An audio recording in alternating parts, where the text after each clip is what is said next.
अस्सलाम वालेकुम viewers, welcome back to my YouTube channel drama reviews. आज की इस वीडियो में हम आपके साथ बात करेंगे ड्रामा सीरियल परीज़ाद में आगे क्या होने वाला है। क्या परीज़ाद फिर से गरीब हो जाएगा या नहीं होगा, और अगर होगा तो कब होगा। क्या परीज़ाद शादी करेगा या नहीं करेगा। नाहीद के करैक्टर की बात कर लेते हैं। जब परीज़ाद नाहीद के वालिद का पता लेने जाता है तो नाहीद उससे पूछती है कि क्या आप शादी नहीं करेंगे। नाहीद के हालात बहुत ख़राब दिखाए गए। जैसा कि मैंने पिछली वीडियो में सही प्रिडिक्शन लगाया था कि नाहीद के हालात ख़राब हो जाएंगे, उसके शोहर के पास कोई नौकरी नहीं होगी, वो दर बदर की ठोकरें खा रहा होगा और नाहीद के 3 बच्चे होंगे। मेरा ये प्रिडिक्शन सही निकला है तो एक लाइक तो बनता है। परीज़ाद के आने पर नाहीद जब दरवाज़ा खोलती है तो नाहीद परीज़ाद को इस हाल में देखकर बहुत हैरान हो जाती है कि ये वही इंसान है जिसको मैं इतनी जली खुड़ी सुनाती थी, जिसको मैं समझती कुछ नहीं थी। नाहीद जब परीज़ाद को शादी के बारे में कह रही होती है कि तुम्हें अब अपने इर्द गिर्द कोई अच्छा हमसफ़र तलाश कर लेना चाहिए, ऐसे लगता है जैसे वो अपनी तरफ इशारा कर रही कि अब मैं तुम्हारे साथ शादी करने के लिए तैयार हूँ। मतलब कि परीज़ाद 3-4 बच्चों की माँ से अब शादी करेगा। परीज़ाद वहाँ से ये कहकर चला जाता है कि हाँ, मैं इस बारे में सोचूंगा। परीज़ाद ड्रामे में बहुत ही बड़ा लेसन दिया गया है कि जब आपके पास पैसा आ जाए, जब आप बहुत अमीर हो जाओ, तो अपने आप को या अपने पैसे को शो मत कराओ, जैसा कि उसने इस एपिसोड में अपनी बहन के साथ किया। उसकी बहन सईदा और उसका शोहर जब परीज़ाद को वो पैसे दे रहा होता है जो परीज़ाद जाने से पहले इनकी मदद करता है, तो परीज़ाद पहले तो वो पैसे लेता नहीं, लेकिन उनके ज़्यादा इंसिस्ट करने पर वो पैसे ले लेता है और वो वही पैसे अपनी बहन की बेटी को एज अ गिफ्ट दे देता है। मतलब कि यहाँ पे उसने ये बात शो नहीं करवाई कि मेरे पास अब बड़ा पैसा आ गया है, मुझे अपने पिछले पैसों की ज़रूरत नहीं है।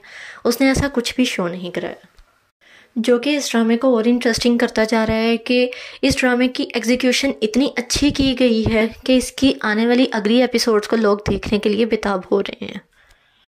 परीज़ाद ने एक और भी बहुत अच्छा काम किया, अपने मोहल्ले के बुरे और लफंगे लड़कों को जॉब में रख लिया कि वो वेले रह रहकर अपने अंदर बुराई ना पैदा करें बल्कि अच्छाई ही पैदा करें। और जिस बात पर नाहीद का बाप उसको बहुत अप्रिशिएट करता है, वो कहता है कि तुमने बहुत अच्छा किया, उनको नौकरी दिलवा दी, वरना तो उन्होंने कोई डकैत ही बनना था। परीज़ाद अपने मोहल्ले में सारों से मिलकर अपने भाइयों को अलविदा कहकर वहाँ से जब निकलने लगता है तो वो अपने कल्लू उस्ताद के वर्कशॉप पर जाता है। वहाँ पर उसको पता चलता है कि उसका कल्लू उस्ताद इस शहर को छोड़कर काफ़ी देर का दूसरे शहर में मुंतकिल हो चुका है, लेकिन शहर कौन सा है ये किसी को नहीं पता। आगे हो सकता है कि जैसे लुबना का दिखाया गया है कि लुबना उससे बात करती है कि मेरी गाड़ी किसी वर्कशॉप पे है, जो कि मेरी गाड़ी के साथ कोई मेस क्रिएट कर रहे हैं, तो हो सकता है परीज़ाद वहाँ पर जाए और उसको वहाँ पर कल्लू उस्ताद मिले, वो उसकी भी बड़ी मदद करे, उसको वो वर्कशॉप दिलवा दे। ये भी इस एपिसोड में बड़ी अच्छी बात दिखाई गई है कि जब वो पियानो ख़रीदने जाता है तो उसको पियानो नहीं मिलता, तो परीज़ाद ये सोचकर उस बंदे को पैसे दे देता है कि अगर मेरे जैसा कोई इंसान आए और उसके पास इतनी सकत ना हो कि वो उस चीज़ को ले सके, लेकिन उसके अंदर उस चीज़ को लेने का जज्बा हो, तो आप उसको वो चीज़ ज़रूर दे दीजिएगा। मतलब कि वो उन लोगों के बारे में भी सोच रहा है जिनको वो जानता नहीं, जिनसे आगे जाके उसने पता नहीं मिलना है नहीं मिलना, क्या होना है क्या नहीं होना, वो उनकी भी मदद कर रहा है। इस ड्रामे में ये भी बहुत बड़ा क्वेश्चन है कि जिस तरीके से परीज़ाद बहरोज़ करीम के पैसे को लुटा रहा है, क्या ये उसके पैसों का दिवालिया करके बैठ जाएगा, उसकी कंपनी डुबा देगा, ये क्या करेगा। जैसा कि उसने अब लुबना के लिए भी एक बहुत बड़ी मूवी की कमिटमेंट कर दी है। आपको इतनी बड़ी मूवी प्रोड्यूस करने के लिए 5-7 करोड़ तो लाजमी चाहिए होता। तो जब वो अपने असिस्टेंट कमाली से कहेगा कि 5-7 करोड़ निकाल, मैंने मूवी में इन्वेस्ट करने हैं, तो वो आगे से कहेगा कि सर अगर आप ऐसे ही पैसा लुटाते रहे तो हमारी कंपनीज का दिवालिया हो जाएगा। फिर जवाब में परीज़ाद उसको एक तो ये कहेगा कि मैं कारोबार में नफ़ा और नुकसान नहीं देखता, और दूसरा वो ये कहेगा कि पैसा खर्च कहाँ पर और कैसे करना है ये पता होना चाहिए। तो जब ये मूवी बनने के बाद मूवी बहुत ज़्यादा मुनाफा देगी, बहुत ज़्यादा ब्लॉकबस्टर जाएगी, तो कमाली सोचेगा कि वाकई ये इंसान तो आम इंसान नहीं, इसको इतना पता है कि मैंने पैसा कहाँ पर लगाना है और कहाँ पर नहीं लगाना। इसने बहुत सोच समझ कर पैसा इन्वेस्ट किया। कमाली देखेगा कि परीज़ाद ने जो जो डिसीजन लिए हैं हमारी कंपनी के लिए बहुत अच्छे साबित हुए हैं, वो हमें डबल मुनाफा दे रहे हैं। परिजाद जिस चीज़ को जॉब में भी रखेगा वो भी इसको मुनाफा देगा, कि जिस तरह परिजाद ने नाहिद के शोहर को जॉब दिलवानी, वो भी इसकी कंपनी में बहुत अच्छा परफॉर्म करेगा और इतना अच्छा वर्कर होगा कि इनकी कंपनी को आगे बढ़ाएगा। कि मतलब जो परिजाद के पास दौलत है वो डबल होने वाली है। चलें जी, अब बात कर लेते हैं कि परिजाद गरीब होगा या नहीं होगा। गाइस, अगर आपने नोटिस किया हो कि परिजाद की बॉडी लैंग्वेज से ऐसा लग रहा है जैसे परिजाद को इस दौलत का बिल्कुल मज़ा नहीं आ रहा, उसको इस दौलत में सुकून नहीं मिल रहा, वो अपने लिए टाइम नहीं निकाल पा रहा। जैसे दिखाया गया कि उसको लिखने का बहुत शौक़ है, उसको लिखने का टाइम नहीं मिल रहा। जैसा कि मैंने आपको बताया था कि परिजाद की एनी आरजे के साथ मुलाकात होगी। जब वो एनी आरजे को बार बार 2 से 3 बार रेडियो में सुनेगा तो वो देखेगा कि ये तो लड़की मेरी बहुत बड़ी फ़ैन है, क्यों ना इससे मुलाकात की जाए। ये इसके पास जाएगा।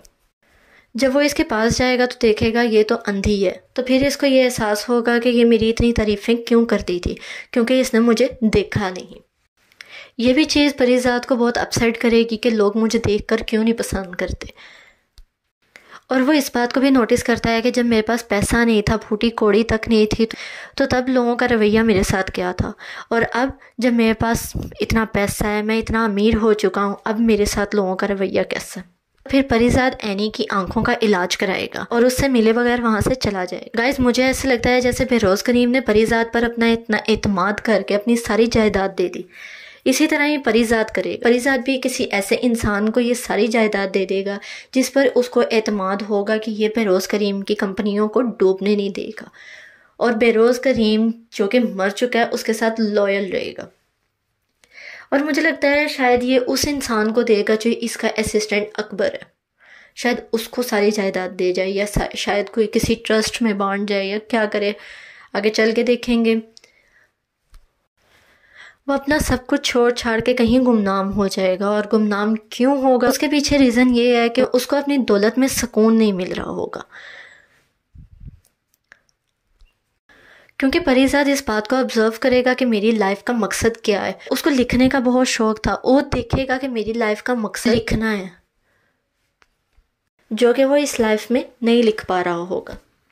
जो कि उसने अपने सेठ बेरोज़ करीम में भी ये चीज़ देखी, जब उसकी बीवी नहीं रहती, जब उसका एक मकसद जिससे वो बहुत प्यार करता था वो ही नहीं रहता, तो वो ख़ुद को मार लेता है, क्योंकि उसको उस मकसद के बगैर मज़ा नहीं आ रहा होता, सुकून नहीं हासिल हो रहा होता। ऐसे ही परिजाद भी अपना सब कुछ छोड़ छाड़ के कहीं दूर चला जाएगा। तो गाइज़, आपको क्या लगता है कि परिजाद में अब आगे क्या होने वाला? कमेंट सेशन में ज़रूर बताइएगा और फीडबैक ज़रूर दीजिएगा कि आपको मेरी वीडियोस कैसी लगती हैं।